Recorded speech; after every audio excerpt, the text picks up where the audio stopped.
All right, so first things first, apparently there was some type of copy error or page filing thing that went wrong when I handed you all the papers for this unit, and I need to thank Ariana for bringing this to my attention. Your homework that we kind of started yesterday, or at least the section we finished yesterday, the homework for that section starts on page 49, right? Yes. If you flip the page, it's page 50, right? Okay, and if you flip the page again, do you see how it jumps to 53? Yes. So we're missing a page, right? Okay, what I need you to do is go through all the other papers for this unit, and the missing page is somewhere in the 70s. Okay, so take a look at the page numbers at the bottom. When you get to the 70s, you should find a page in the 50s. Oh, hey. Oh, hey, right? Okay. Now the problem is it's hole punched on the wrong side. So if you want to hole punch it, I'll leave this up here. Okay. If you just want to slide it in a folder for now, that's okay too. But I wanted to make sure that we had all the homework problems for this section. You know, guys, I'm just looking after for you.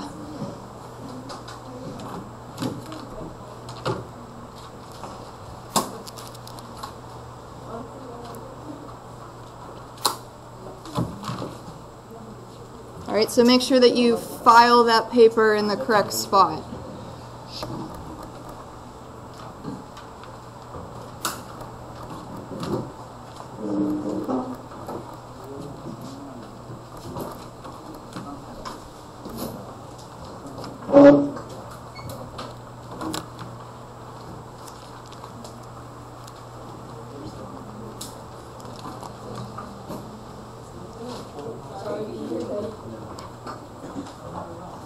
He doesn't have it at all. You know? Let's check it out.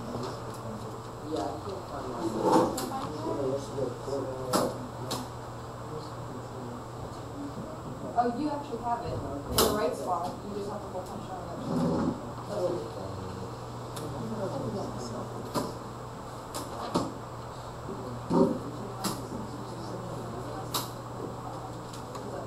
Such a mean cat.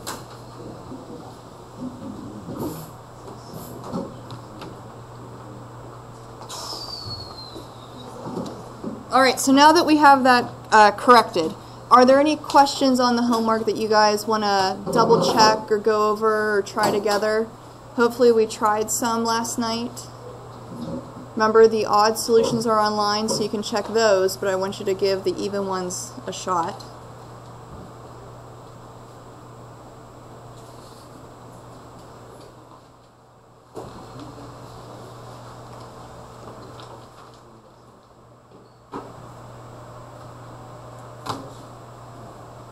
We got nothing? Alright, let's go ahead then, and we're going to move on to the next section. We're going to take a look at page 53. Alright, so in this section, we're going to talk about a concept that I know you're familiar with called continuity, but we're going to relate it to calculus notation and terms, okay? You're going to find this year that being continuous, okay, a function being continuous is a huge stipulation or requirement. So I want to make sure that we cover our basis and we actually understand what does it mean to be continuous, okay? Do we know kind of already what that word might mean graphically? Like, what's your current understanding of a graph being continuous? Maybe something from the past that you might remember? Yeah. Along a certain interval, which could be the entire graph, or just like between 1 and 2, there has to be no holes. Okay, no holes, no jumps, no asymptotes, okay, none of those discontinuities, okay? An informal way of thinking about it is you can draw the graph without lifting up your pencil. Maybe you've heard that phrase before, okay? But all of those are ways you can think about continuity, but that isn't the formal mathematical definition of continuity. Okay, we're going to explore that definition in this section, and we're going to see how calculus and limits kind of plays a role in that definition. Okay, So if we look at this graph below, clearly we have some holes, clearly we have some asymptotes, and clearly we have some jumps. Okay, hopefully we can identify where those are. So looking at this graph as a whole, there are certain places where it is discontinuous. Okay, but what we're going to explore is what should we be looking at more closely to determine if it's continuous or discontinuous. So what we're going to do based off this graph is we're going to fill out this table at the bottom first, and once we have all that information and all those numbers at our disposal, we're going to try to come up with 3 pieces of important information or facts in terms of continuity. Okay, what 3 things must be happening in order for a graph to be continuous at a point, okay, or at one location. Okay, so let's go ahead and start to maybe fill in this table at the bottom. Okay, so on the left-hand side we have particular X locations that we're going to be focusing on, and we're going to be looking at, is it defined there? What about some of the limits as we approach that location? And somehow we should be able to determine if it's continuous or not. Okay, so let's take a look at our first location of -6. If you were to go on the graph at the X value of -6, okay, and you were to plug in that -6 value, what point would you get out from the graph? Or what is the graph telling you about that X location? Maybe trace it up to where the graph is located. What's going on graphically? There's a hole, okay, meaning that we'll call this function g. Okay, they told us that kind of at the top up there, g of x. So g of -6 we'll say is undefined. Okay, there's a hole graphically. So in other words, the point doesn't exist. There's no closed circle, there's no actual graph there. Okay, the point doesn't exist, it's undefined, something to that effect. What if we were to approach this -6 value from the left? Okay, so on the graph, if we were to approach from the left, what would the height look like? Go ahead, Braden. 5. What if we were to approach this -6 value from the right? It'd be 5 as well. So if the left limit's 5 and the right limit's 5, what's this overall limit? It's 5 as well. Okay? Now, based off of your current understanding of what continuity is, no holes, no jumps, no asymptotes, or you can draw the graph without lifting up your pencil, is g of x continuous at this -6 location? No, because we have a hole, right? So we'll simply say no. Okay, that's based off of what we currently understand, but we'll eventually relate that back to a formal definition. Okay? Do you guys think you can start to fill out some of the other locations, or do we want to go through them together? You get the gist of what we're doing? Okay? Go ahead and try to fill out some of the other points. I'll be doing it up here, okay, so you can check your work as you go, but go ahead and see how far you can get.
Can we get those values?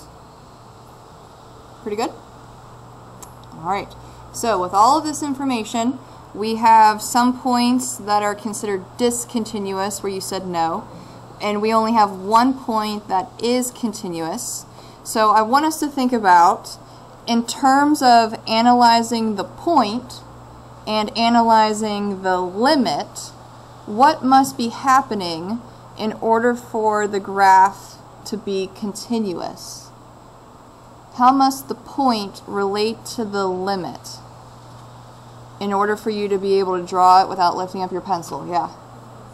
They should be the same. Do you notice how not only does the point value exist, right, you get a number out, but that point value and the limit are exactly the same. Okay? In some other cases, notice how the very last one, the point existed at -4, the limit existed at -2, but we said it was discontinuous, right? Okay, so we have this stipulation in here. So in terms of 3 things we have to check, okay, we have to make sure the point exists. Meaning that if you plug in a number, you get a number out. Okay, so if you plug in A, you get out some number.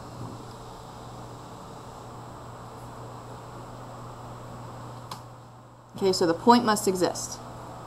The other stipulation is the limit must exist.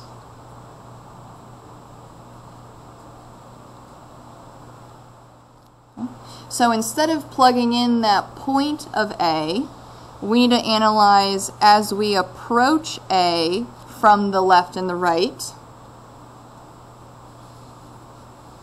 we get some number as well. So we have to have a point on the graph. We also must have a limit existing. And Brianna just told us that point and that limit must match. They must be exactly the same. So we'll say the point of G of A must equal the limit as you approach A. So you must have a point, you must have a limit, and the point and the limit must be the same thing. Do we see that kind of showing up in the table? Okay, if we look at -6, we didn't even have a point, so clearly it was discontinuous. Or for -3, we had a point, but we didn't have a limit, so that kind of fails the second option. Okay, discontinuous there. For x equals 2, we didn't even have a point and we didn't even have a limit. It's failing the first 2 criteria, so it's discontinuous there. All 3 of these things must be happening in order for you to have a limit, or be continuous, I'm sorry. So the point, sorry, not this one. The point must exist, the limit must exist, and the point and the limit match, where we are continuous. Okay, so graphically speaking, are we all drivers in here? We're familiar with driving a car? Okay. So I want you to think about, rivers are blue. I don't know why I'm using red. Okay. Let's say there was some river.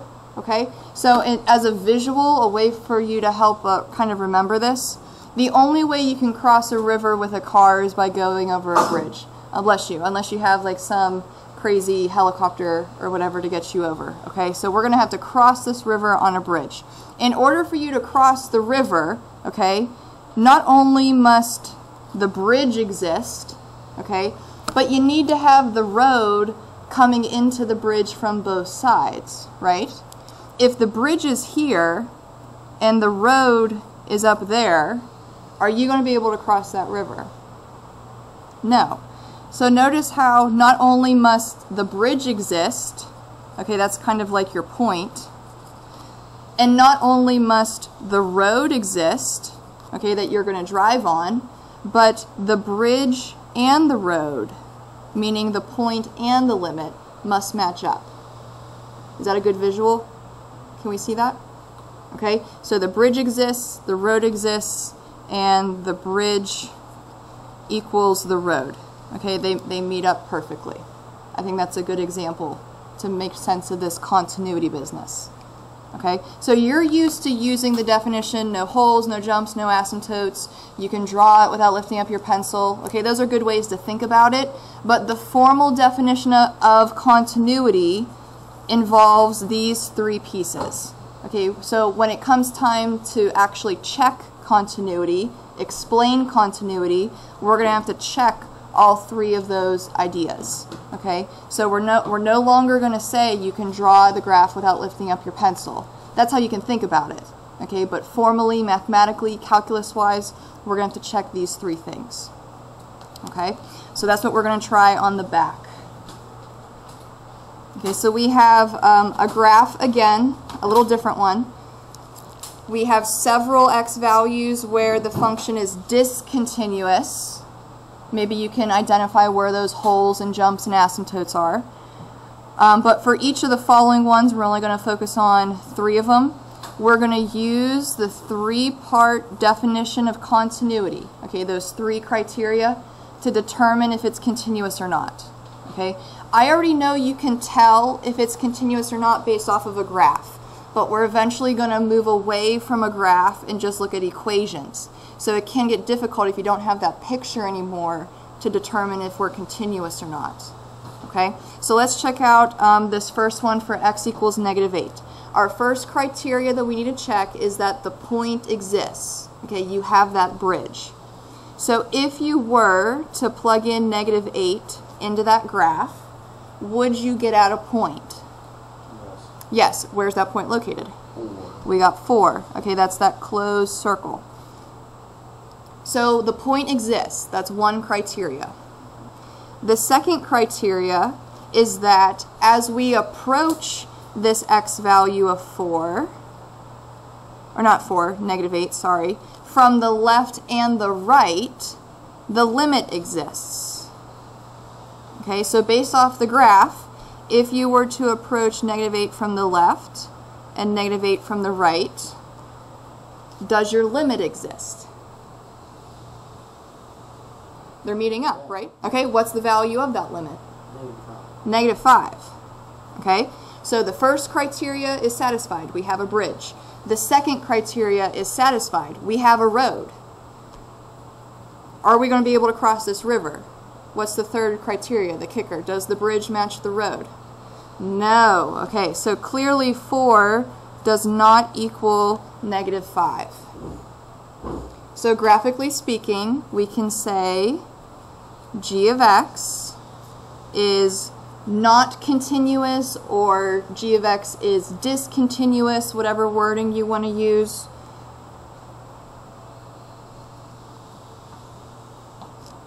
Specifically at this x value of -8 that we were checking. That was our point of focus.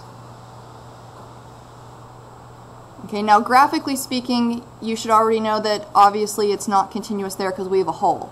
Okay, but notice how the mathematical definition also confirms that idea. We are not continuous there. Okay, so we got to check three things: the bridge, the road, and that they match. Let's go ahead and try the next one. If we were to plug in -6, would we have a point? Can you tell based off the graph? Yes, looks like we get -7. Okay, so the bridge exists. If you were to approach this -6 location from the left and the right, would the limit exist? Do they match up?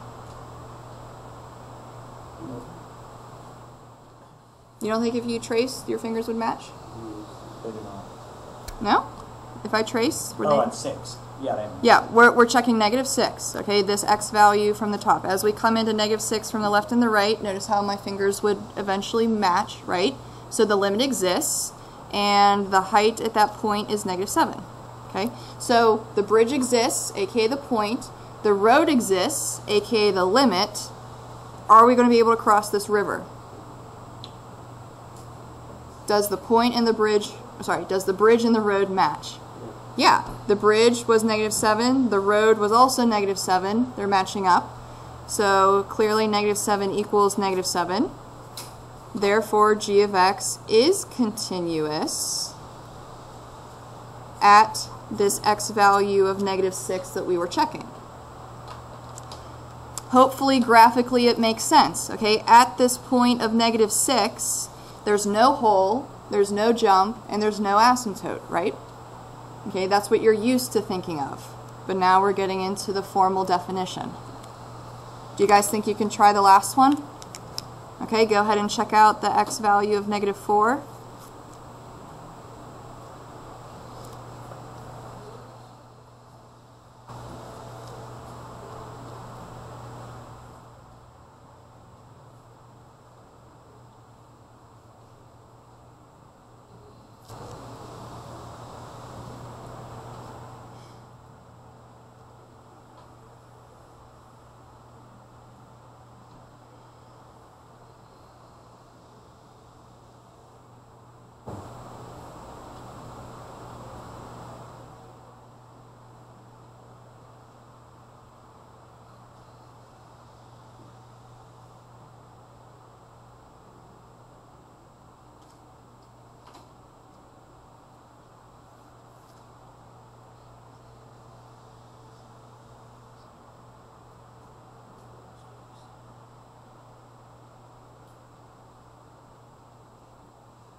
All right, do we have a bridge? Does our point exist?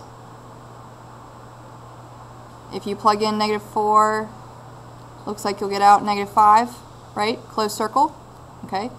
So the bridge exists. If you approach -4 from the left and the right, bless you, does your road exist?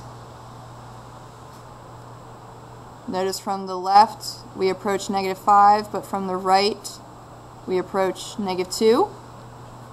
So it looks like the road isn't exactly matching up. Okay, so if you think about that river idea, okay, we have a bridge, but it looks like the road on one side does not match up with the road on the other. Okay, they're at different heights.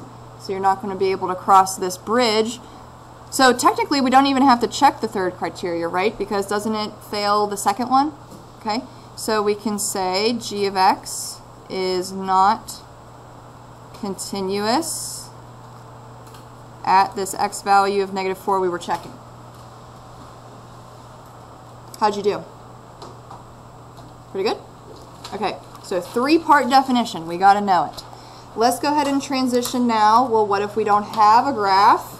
How can we still determine if a graph is continuous at a particular point? Okay, so no picture. This time it's going to be all work. Alright, so we're given this piecewise function. We have three different equations, and we want to determine, is this piecewise function continuous at the x value of -2? Okay, so three-part definition. Does the bridge exist? Does the road exist? Do the bridge and the road meet up? Let's go ahead and check out the bridge, aka the point. If you were to plug in -2 into your piecewise function, which equation of the three would we plug it into? Can you tell? The second one, right? Because that's where you equal -2. So let's go ahead and plug in -2. Looks like we'll get -4.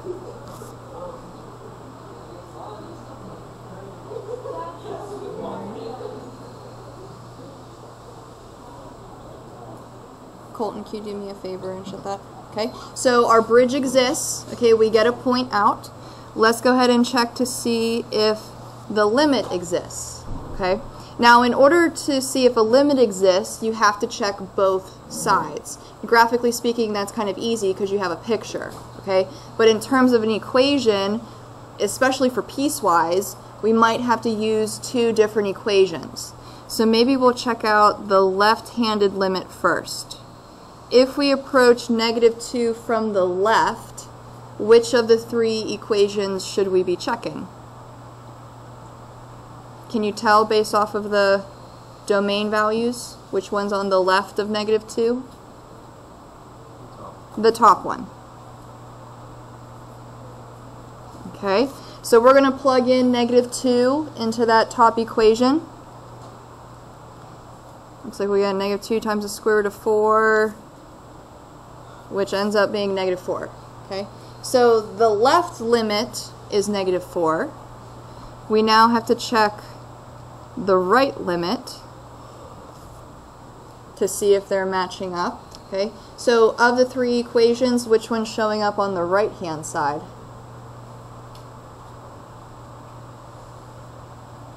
Are we thinking good, Braden? The third one? Okay. So e to the x plus cosine of pi x. Alright, if we try to plug in -2, we'll have e to the -2nd. And then if we plug in -2 into the cosine function, we would have a -2 pi. But that just means you're traveling backwards on the unit circle. Okay, but you're still landing it at the beginning spot, right? Because 2 pi, you're kind of back where you started. So cosine at the beginning spot is 1. Alright, so if the left limit's -4 and the right limit is e to the -2nd plus 1, what can we say about the overall limit as we approach -2? It doesn't exist, right? The left and the right are not matching up. They're not the same value. So the overall limit does not exist. So are we continuous? We have a bridge, but unfortunately we don't have a road because the road is not matching up. Okay? So we would say f of x is not continuous at this x value of -2 that we were checking.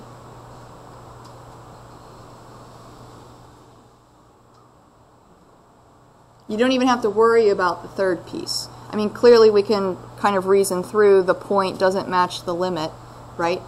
But we don't have to worry about that because it just fails the second one. We hanging in there? Okay, let's go ahead and try the next one. This time we're going to check the continuity at pi. Do you notice how it's kind of, I don't want to say common sense, but it kind of makes sense that we're checking -2 for the first one? Because isn't that kind of the domain value where pieces are ending and beginning, right? And for the second one, pi is where the pieces are ending and beginning. So graphically speaking, if you have all these different pieces, okay, and you want a graph to be continuous, all of these different pieces must be meeting and ending and starting all at the same point, right? Because if they're not, wouldn't that be creating some type of jump, perhaps? Okay, so it makes sense that we're checking these numbers because that's where things can kind of go wrong in terms of piecewise functions if they don't match up. Okay, so let's go ahead and check pi. If we were to plug in pi, which equation are we going to plug it into? The bottom one. So e to the pi, and then tangent, we have 3 pi over 4.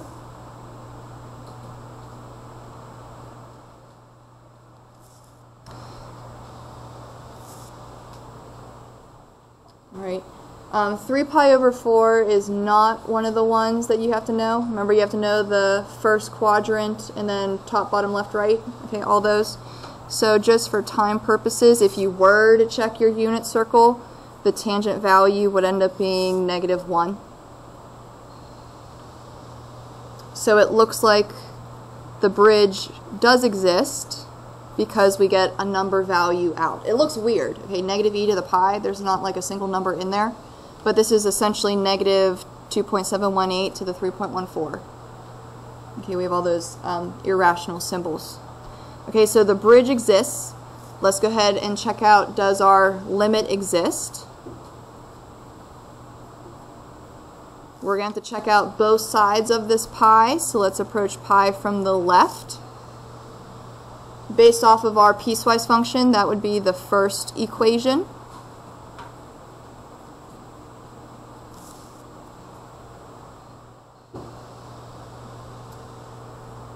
So let's go ahead and plug in pi. We'd have e to the pi times cosine of pi. Do we know what cosine of pi is? That is a point we need to know. Yeah. -1. That is -1. So we have negative e to the pi. Let's go ahead and check out the right-hand side of pi, the right limit. That would be the second equation.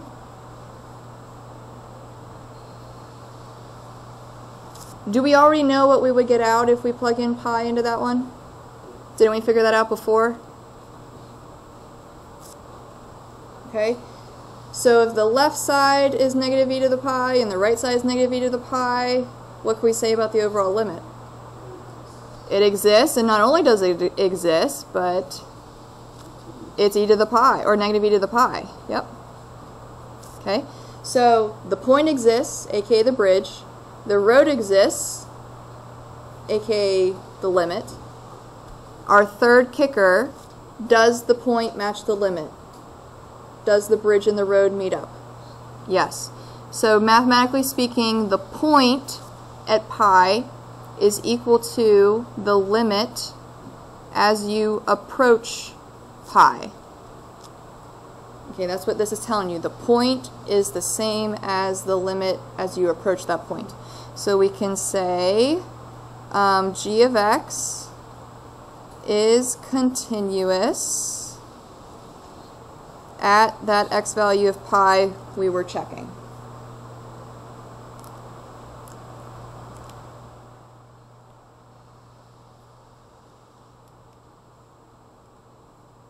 We doing okay? Are we okay with these three pieces? Point, limit, match? Right? Okay. I know we still have some time left, but I want to stop there for today just because the next two problems we go over are going to take some time, and I don't want to be interrupted by the bell. Okay? But in terms of your kind of homework for this section, you could definitely do page 57. That looks very similar to what we did in here, right? Okay? And you could possibly do 4 and 5 as well. Little explanation, perhaps. Okay? But we'll get to kind of 6, 7, and 8 portions of the homework tomorrow. We'll discuss those. Okay?